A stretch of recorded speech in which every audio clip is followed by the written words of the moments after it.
大家好，我是超子。您知道香辣虾怎么做简单又好吃吗？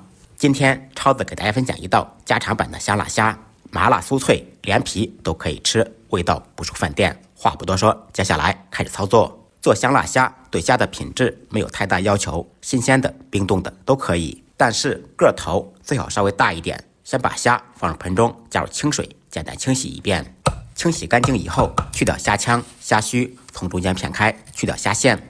经过这一步处理，虾不仅干净，而且更容易入味。全部处理干净以后，再次放入盆中，加入清水，再清洗一遍。洗好以后，控干水分。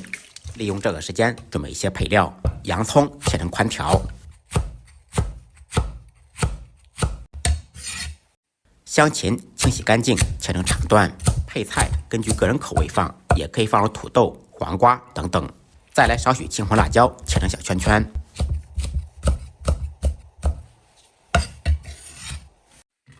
小料准备一些蒜片，还有姜片，切好以后一同放入盆中。再来一小把辣椒段，干辣椒可以先用清水清洗一遍，洗掉灰尘，不容易炒糊。材料全部备好，接下来开始制作。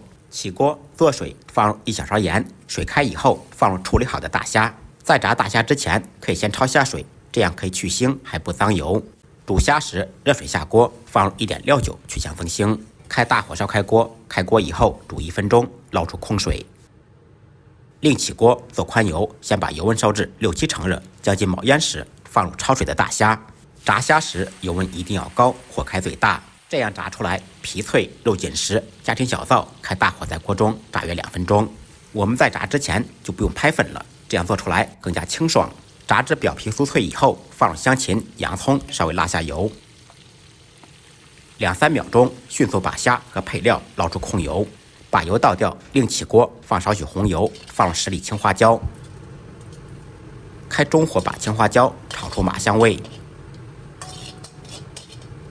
放入蒜片、姜片、干辣椒，继续炒香。小料炒香以后，放入半小勺香辣酱，半勺蒜蓉辣椒酱，继续中火简单翻炒8来2下，酱是熟的，无需多炒。放入准备好的青红椒圈。少许料酒沿锅边淋入，烹入料酒可以更好的激发出各种料的香味。随后放入炸好的大虾和配料，酱本身有盐味，不用放盐，只需要放入一点白糖提鲜，中和味道。这个时候改开大火快速翻炒，使虾吸收调料的味道。放入88粒炒熟的白芝麻，少许孜然粉增加香味。继续大火快速翻炒均匀。出锅之前，利用红油、花椒油翻炒均匀，起锅装盘。一道麻辣酥脆的香辣大虾就做好了。学会的同学点完赞，您也试着做一下吧。再忙再累，记得按时吃饭。下期视频见，拜拜。